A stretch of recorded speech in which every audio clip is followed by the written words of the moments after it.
Kinshasa na biso réalité ya banaki réalité ya banakino.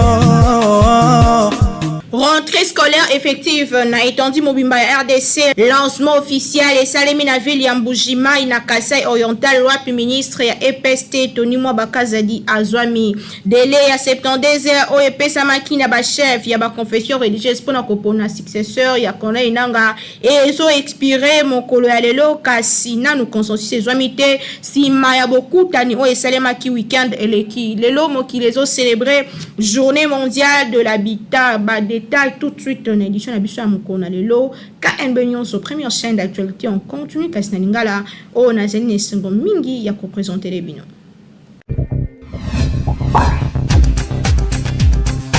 Mbote, pe bon début de semaine, nalobian on est bandelike lelo, lundi 4 octobre, rentrée scolaire et Salemi na étendu Mobimba ya RDC Go, et Pesami na Mbujima Iwapi, Tony Mwaba, ministre EPST Azalaki, image pe commentaire. Et Salemi Mokolo Lelo, lundi 4 octobre 2021, ministre et enseignement primaire, secondaire et technique Tony Mwaba Kazadi a procédé à lancement officiel et à rentrée scolaire année 2021-2022 na ville ya Mbujima na province ya Kasai Oriental. Yango ezalaki au cours ya manifestation officielle organisée na école Kabono 1, la commune ya Dibindi, en présence il y a plusieurs autorités politico-administratives, les sous ezali bongo ba enseignants ya secteur na ye. Tango bazwaki maloba bakondi enseignement na niveau ya Kasai Oriental, bapesaki matondo mingi na président Félix Antoine Tshisekedi Tshilombo lolenge aponi Kasai Oriental lokola bisika wapi cérémonie officielle ya rentrée scolaire édition 2021-2022 et bandi na RDC. Kasi na ville province ya Kinshasa magazine mino ekitaki na babalabala pe tokomaki na école oyo ya Bumbu wapi tokutaki ba élèves bazongi kelasi malgré que ezali nanu timide bazali mukie kasi yoka ndenge ba enseignant ba communicaki. En tout cas eloko wana na mboka na biso ekomi on dirait malade moko boy o tozo décrire chaque rentrée ezalaka kaka boy omona soki classe ligne fongwama groupe moko ya batu babandi ko pesa la information mosusu o comme ko créer ba doute na mitu ya ba parents. En tout cas biso to ko senga na bango que en tout cas ba parents botinela biso bana parce que classe ici est bandaki de publication ba résultat et qui en travers entrée scolaire té.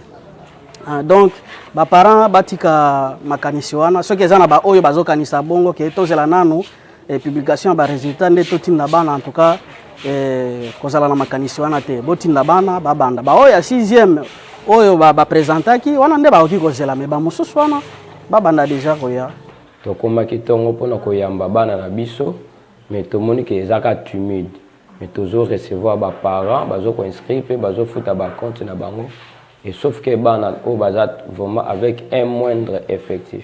Oui, effectivement dans ba classe bana nanu ba s'installer te. Et il est vrai que toujours déjà à l'air il y a beaucoup na biso mais toujours quoi arranger par rapport na ba oyo baza déjà na école auto banda déjà ko occuper bango et ba parents na batinda la biso bana c'est déjà la rentrée donc et comme à chaque rentrée depuis je ne sais pas sur gratuité banda et en fait rentrée banda kaka na batumide comme ça donc ils ont ba parents mususu bazolala mais réellement rentrée scolaire est vraiment prévu les lots il faut bana bazonga malgré aux hommes bana mususu ba meki ko se présenter mais na moni ba para ebele bazolala mais rentrée est vraiment effective bana baya ko tanga po biso tokozela te tozo accélérer tozo kende liboso tokozela te po oyebi ke année passée tozalaki na ba pandémie donc tozala na makambo ebele. Donc, donc essayez de accélérer pour rattraper le retard au Zalaki dans l'année passée. Ezali effective, donc c'est dire que ça l'a mis. Mais c'est encore très timide. Dans ce sens que, au tu vois qu'à coup d'œil dans la salle, au moins dans certaines classes, dans certaines salles, dans d'autres, dans mon comme il C'est dire que la rentrée est effective mais très timide. Ce n'est pas aux parents de fixer la date de la rentrée. Ils ont relevé la compétence dans Bangote. C'est l'État, les pouvoirs suprêmes qui fixent la date de la rentrée. Or, l'État déjà ça fixé c'est les 4. Donc, ils ont les lots. Oyo, zolo, les 11. Bon, c'est presque, et comme coutume, comprenez que na Congo, plus précisément dans la capitale Kinshasa, il y a un lobby, mais la rentrée est salami déjà. Il y a un Covid, l'État Lukaki ko harmoniser calendrier. Et ça na bango, et ça ko revenir na bango batinda bana, baya na école, to ba kende na école pour batanga. Comprenez que Covid est entraîné qui va vie débélé certains programmes. Et s'il a quitté le programme belé, et ça kotinda biso sikoyo, faut qu'on achève le programme wana ba chapitre bana bazwa quitter et puis qu'on introduit ko banda annoncer ba classe où ils sont intéressés bana. Donc bana baya pour l'air bien. Moboti yeba ko kelasi zongi sa mwana kelasi pona venir na ye mwana azela nanu te pour ceux qui azeli 1 ou 2 semaines akoki kokoma na retard na bacours. Donc na o kaka zali na yango ata uniforme akala kozela lisusu mingi te po kelasi esi ebandi noki te mwana akoma na retard o tolobaki te. Kinshasa eleki partout. Gratuité et enseignement, évolution na yango, tous allez la 3e année et zali ko sale mama la mutote ba parents ba réagir à wana micro ya Peggy et donc appel merveille mobende. Non, c'est difficile. Le rentrée c'est aujourd'hui mais nzela au monde a kutu rien y a rien. Bana bazana nzela te de ce que pas ces zali kaka. Ba mettre bazali na volonté mais bango malgré ils ont que ça m'a fait mais les professeurs et les maîtres ils ont mené toujours vie difficile. Il faut revoir. Avant de faire la bureau, il faut se préparer à conséquence. La gratuité, c'est bien dans notre pays. Mais il faut payer ça notion tant que vous payé, ils ont passe. Donc, makasi pona ba la kisawana ba maître ba professeur bazala payer pour mboka pe tout tenir bosso na bana na biso. Année passée tokolo ba kezala ki gratuité mo ezaki kombati makasi na lisanga bazali nango ya bato ba FCC wana. Mais cette fois-ci na mito eza bango moko sikone ba kumbela makambo totala au fur et à mesure ma mozo kende. Même si on peut peut soutenir que nous mambo le bien parce que ko sunga pe biso. Troisième année à gratuité enseignement, c'est bon. Merci à chef de l'État. Nandenge bana bazotanga. Mais problème c'est zali kaka. Esuka bongo te afuta enseigner bien. Asa la patte on appelle ba école pour bana bazala na formation ya bien bana pe batanga bien. Ezate ka gratuité enseignement mais bana kana frete esuka na ba frete. Ezala na ba école effectif ya bana est à la limiter na ba salle de classe pour bana na formation. So bana ba komi kotanga lokola auditoire na université 180 élèves bana meke na première donc ada na formation moka ko. Mais merci nae na gratuité nae pour la 3e année à sala makasi bana batanga bien. Esuka kaka na ba frete abakisa ba école biloko nyonso ya enseignement est dans la normale pour bana bazwa pe formation esuka kana ba frete pour bana pe baza ebele ceux qui bazwi école moko 80 100 na bana mike ba 10 ans 15 ans 8 ans gratuité wana ekozala na nini te. Bon 3 heures gratuité d'emblée na kolobana merci Fatou Béton pour la gratuité enseignement. Mais ce que j'ai remarqué, gratuité en est vraiment mal organisée au fait que ebomina enseignant na enseignement. Pourquoi je dis ça? Ngana na bana bakoko na ngao bazana na ko bénéficier gratuité wana. Mais j'ai remarqué ba ka susu na ba devoir te vraiment bana baza ko s'adapter susu te. Na moi ndamba maïle kutu bazaki na on dirait ça que se perdre. Alors moi personnellement je suis allé à l'école pendant tout na. L'enseignant qui me dit Nazana tant que tu as corrigé les devoirs, le directeur nous oblige à repasser à devoir tous les jours. Mais moi, je n'ai pas le temps de corriger ces devoirs avec ce maigre salaire. Il y a Liboso, j'avais 42 élèves dans la salle de classe. Maintenant, j'en compte plus de 80. Nazana tant que tu as autant de devoirs na bango, tu as autant de devoirs na bango, donc vraiment tout va d'accord à bongo. Avec quel salaire ngana bomanzoto pour na kosalaka kotalaka ba devoirs classe kolandelaka mwana moko moko pour à l'époque. Bazako landela mwana moko moko so bamoni ke mwana wana azako s'adapter difficilement tant que s'enseigner ko focaliser même 5-10 minutes autour ya mwana na pour aider ayeba mais siko enseignant il s'en fout pour na nini salaire za muke. L'enseignant qui me dit chaque mois na banda ko zo $150 école banda ko pesanga ndenge ba para banda ko futa Minerval. Maintenant que ba para bazo futa sous-sauté nazo zo $150 na te nazo zo kaka salaire na nga ya l'état maigre salaire na nga ya l'état plus 20 000 francs babaki silibiso. Il y a un l'État à tenir compte dans le Cambouana, à tenir compte dans le Cambouana. Alors que le salaire est bien payé ça va enseigner pour battre ça va bien. Nous sommes pour la gratuité, mais nous sommes aussi pour un enseignement vraiment au un enseignement majuscule. Et ça l'enseignement c'est que il y a figuration qui est dans le quoi bazoya kaka bana bakineka classe mais bana bakine classe bazoya que le loko côté. Ba devoir ya kali sous-souté. Bana bazaki pépé ba petit peu devoir o aider ya sala pépé mais siko au moins toute une semaine moi na yeni na devoir ti mais enseignement vraiment dans le but gratuité bravo pour la gratuité mais il faut pas organiser un bien faute de quoi et zo boma na enseignant na enseignement. Trop bien, on est bandé que consensus n'a les joamités alors que délai à 72 heures et ont expiré le lot na minuit ba chef ya ba confession religieuse ba koyo kanato te tozongeli awa nyonso salimi na image pe commentaire.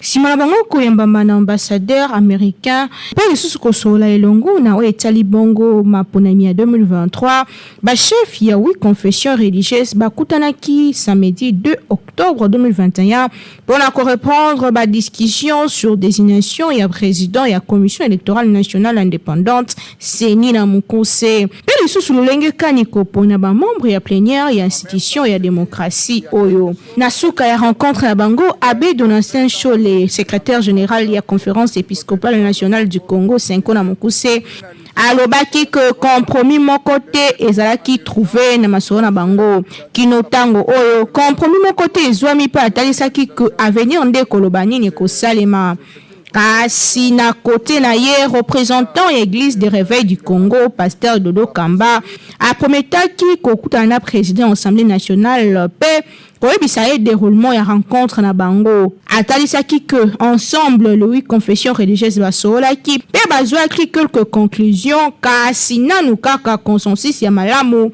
ezali trouvé te. To rappeler que le chef de la confession religieuse bazwaki na président de l'Assemblée nationale délai moko à 72 heures pour trouver compromis sur désignation ya prochain président ya CENI oyo esengeli akota en vigueur déjà pe azala intériné na session ya septembre oyo efungomaki uta le 15 septembre kasi kino lelo oyo tozoloba boye nanu kaka président CENI ayebani te. Le oui confession religieuse bazali ko trouver toujours pas consensus pour na koyeba nani yango kokumbela masolo ya CENI o esengeli organiser ba élection na 2023 soki pona si confession religieuse bango si basi seki musala na kopona pe ba déposaki ya bango correspondance dans l'Assemblée nationale les deux autres nanu kaka ba jui mokano te ya kondima nani ya kokumbela masolo alors que consensus ya malongo esengeli ezoma sur moto nini ya malamu ya kokumbela ba élection na 2023 donc affaire au escalier à suivre alors que le lundi 4 octobre nde délai à 72 heures ezali ko s'écouler na minuit qui vivra verra nini ko salema décision nini Assemblée nationale ekozwa to décision nini ba kondi ba kozwa na ngambo ya ba chef ya ba confession religieuse oyo kino sikoyo balingi kaka koyokana te affaire ngo etikali à suivre Kinshasa et l'équipe partout. Donc on est dans les rentrée scolaire ezali moko na lelo yo moto sombi na nubilo côté sombela bana stylo simba pe kaye yao ezotekama partout po yango ezali produit ya Beltesco.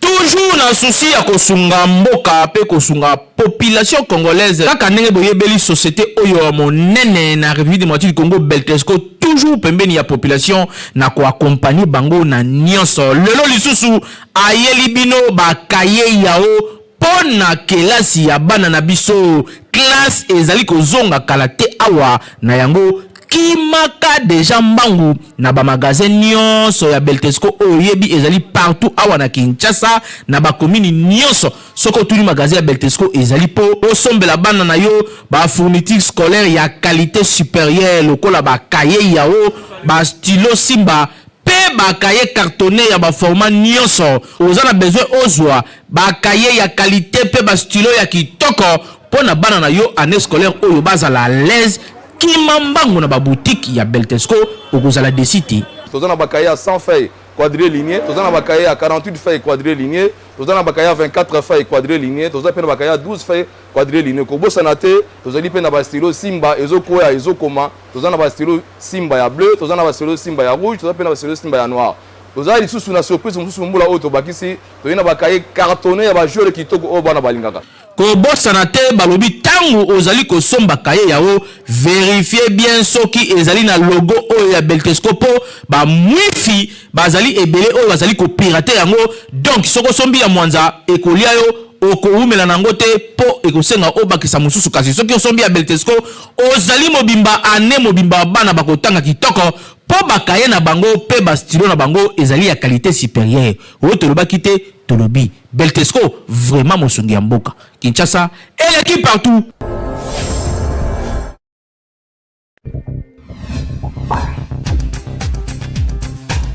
Toka kaka ministère ya habitat musana ngweza kanini lelo mokili ezo célébrer journée mondiale de l'habitat na occasion wana to expliquer makasi nini ezali habitat. Le 4 octobre ya chaque année mokili célèbre la journée mondiale de l'habitat.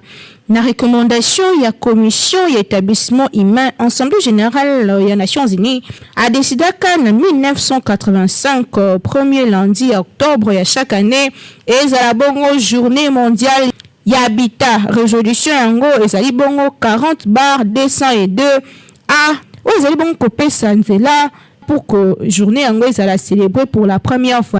En 1986, pour marquer deuxième anniversaire, il y a première conférence internationale sur le sujet habitat. Et c'est que tous allez vivre dans ère urbanisation rapide. Près de la moitié de la population est bamboka. Les allez se développer, peu 3/4 de la population est bamboka. Les allez vivre, peu travailler dans la ville. Yango mukona les allez moko ya journée où les allez sala comme qu'il célébrer journée mondiale et habitat.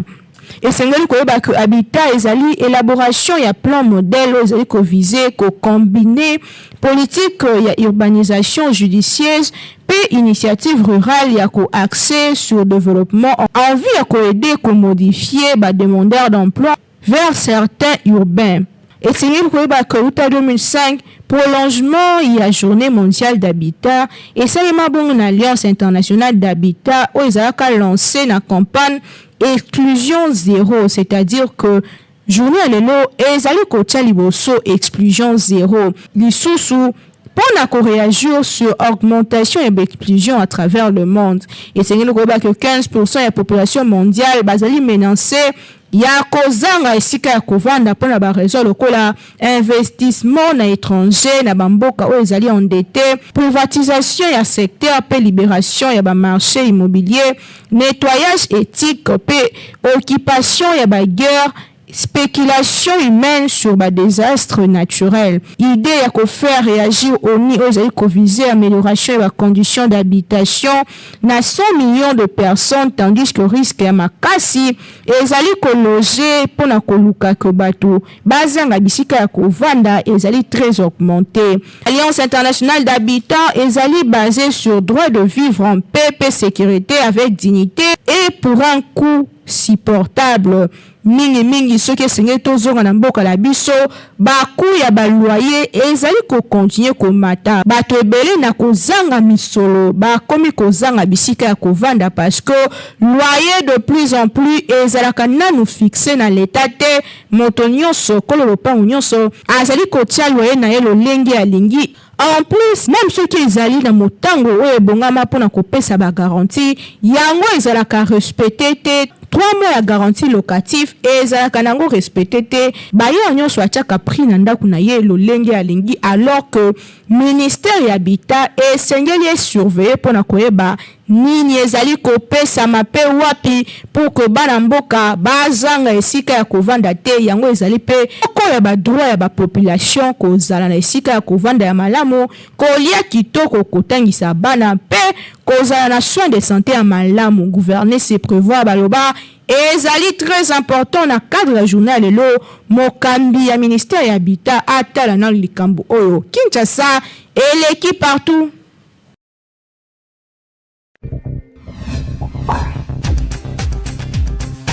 Première chaîne d'actualité en continu, Kasina Lingala, toujours imité mais jamais égalé. KNB News, Zoko Bakope, Sabino ba émission Kitoko Awa, to proposer bino émission Kindoki politique, ils a déjà en ligne na chaîne YouTube na biso kasi, kobo sanate ko s'abonner.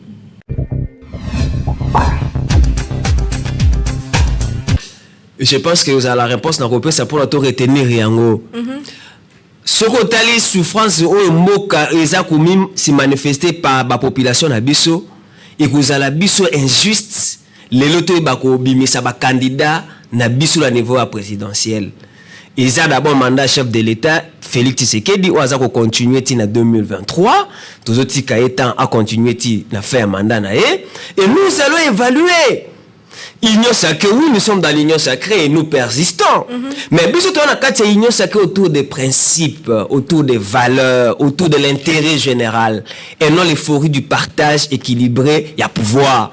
Il y a moins d'habitude c'est pour nous. C'est si côté. Il faut total la union sacrée. L'objectif est là qui. Les alliés comme Bakoye belate mais ça pour intérêt à population. Les lots c'est le but que candidat n'a biso ça mototel population au bénéficier dans mon année. Wana ezala mbriema inutile. Biso to se concentrer d'abord sur les réformes parce que tu as dit que na ba réforme wana ekosala que mbongwana esalama. Na ko fongola parenthèse moko makasi mama na ngai. Biso to pona ki chef de l'État au hasard actuel son excellence Félix Tshisekedi comme candidat na biso à l'élection 2018, c'était pour deux raisons. La première raison c'était l'alternance. Et la deuxième raison c'était l'alternative. Alternance c'est la kisini la kisi que mokonzi wa azala kiwana na lisanga na eba senene balongwe bato ya sika baye biso parti en vote ebaki que ceux qui to sali yango tozali pemene ya mokonzi ya mboka azaki d'abord candidat solution komonana to sepeli abimi pe président de la République mais likamwe tikali petit lelo biso toza kobundana parti en vote ezali kamu ya alternative ezaneni elakisi mbongwana na ko gérer mboka et si ka flou ezalaki il faut éclairage monana et si ka ba détournement ezalaki il faut que si l'état evimba et si ka ba intérêt partisan ezalaki il faut intérêt général et salama yango bituma biso to ko bundati lelo nanu ebandi ko salama tende ko faut te ba ko ba solo te bo solo nde yango wana photo lobaka politique eza isika ya on réserve de changer mati eza moko pe ba osomo na sika le côté ali ezali bonne gouvernance c'était eza appuyé la banque mondiale a appuyé biso FMI a appuyé biso ezate que biso to sali mobilisation à recette et comme likolo yango wana sali bongo mama na ngai il faut te ba ko ba vérité pour la population aïba koyeba. Comme musala ije fezo sala, n'espère que zo contribuer. Ije fezo sala musala malamu toza ko sepela, mais siko ba retomber tozo kaka ke mbongo tel ezonga ki na kesa l'État. Mbongo tel ezonga na kesa l'État. Mais mbongo ngwe ko sala au juste nini parce que avant indépendance égale après indépendance. Souffrance y a passé et les kikuti ezaku malamu ke souffrance to ko sibir lelo.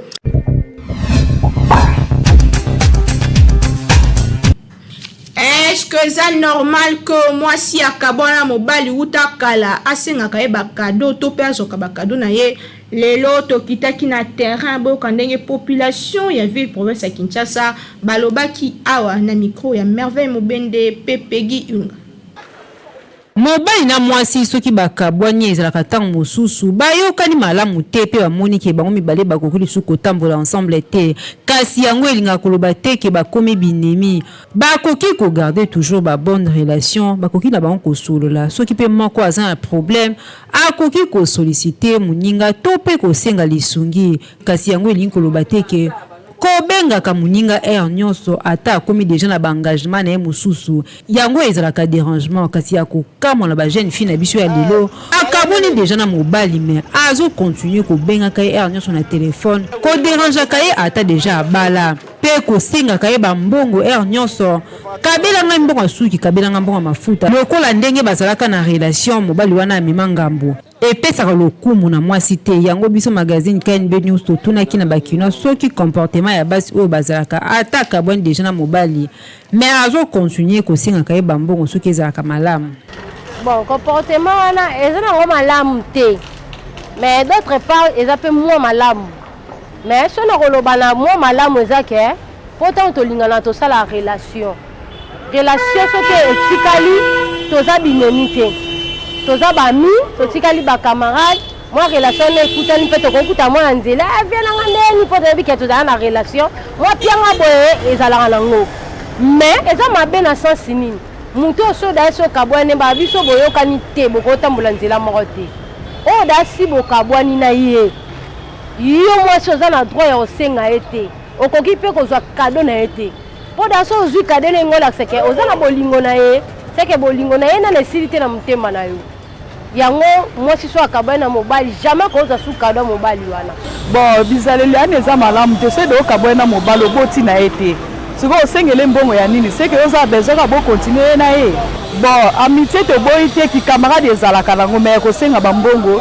eya malamu te bon nde tinga nde naza bosele na kabwani na mobali sambla na obenga na ngai yo te tokutani na nzela bonjour naleki na ngai mpo nayebi te tokabwanaki na ndenge nini la mosusu tokabwana na ndenge moko ya mabe bizalino malamu te nde ntina eke te tokabwana soki oboyani na mobali oboyani pour du bon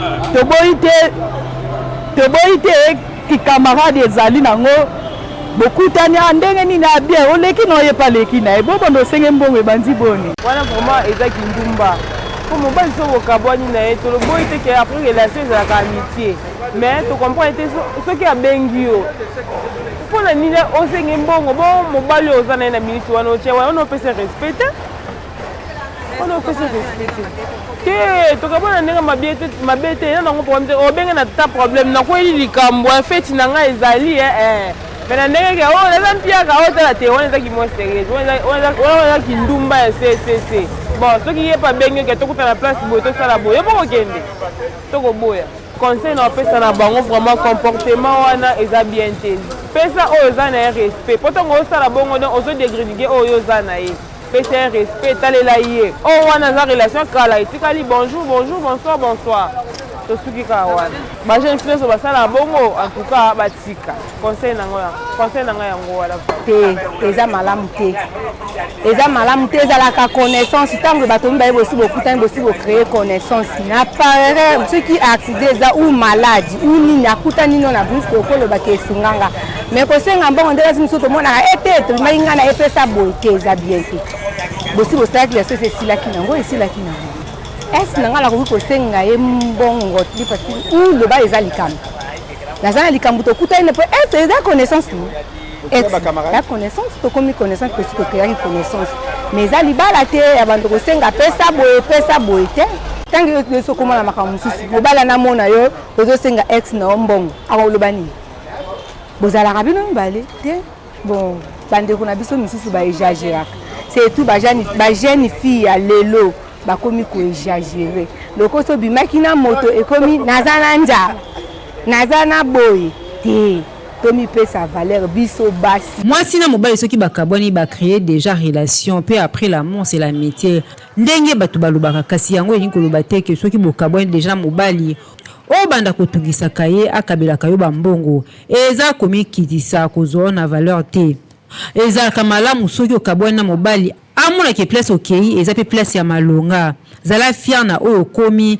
lakisa eke ata sans ye okovivre kasi bo garder toujours ba bonne relation yango nde ezalaka très important. Kinshasa et l'équipe partout.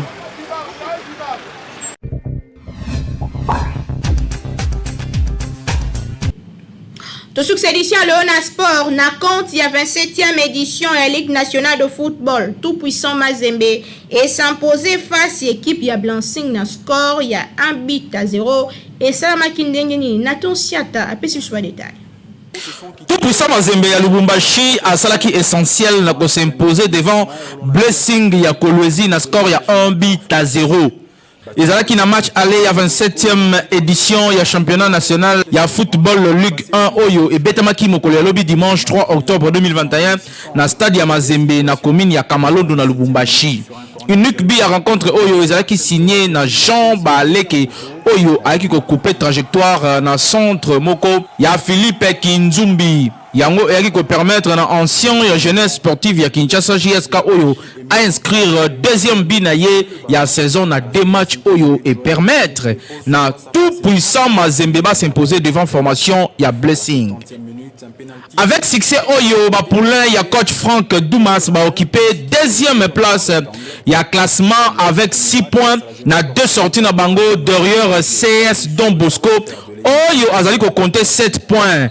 Côté na ye Blessing azali ko occuper 9e place avec 4 unités na 3 sorties. Par ailleurs, na Mbujimayi na stade ya Kashala Bonjola, formation locale ya Sam Majesté Sangaba Lendeye a s'imposer qui les sous devant ba académicien ya Kuya na score ya 2-1. Butoto pe Matafadi nde ba makaki pona ba loko Oyo na 9e pe 49e minute tandis que Nukbi ya Kuya ezali bongo ko porter signature ya Mukuli na 72e minute. Grâce na succès Oyo ba Ange pe ba Saint ya Mbujimayi bazali ko occuper sikoyo 10e place avec 4 points na 3 sorties na bango tandis que Asekuya a toujours na 12e place na ye avec 3 points na 3 matchs aussi à disputer. Kinshasa et l'équipe partout.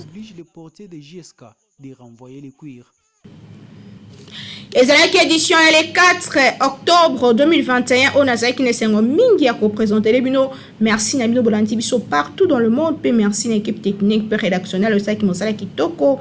Nasima caméra tozalaki na Hervé Zaka awa tozalaki na Peggy Ilunga Régé Simamaki na Timothée Krembe na réalisation ya Nathan Siata toujours na coordination ya grande ya communication du Muketi Mangana bino tokutani prochainement toujours un esprit moko yako servir bino d'une manière très très professionnelle qui met la moto na bino peu bon début de semaine. Magazine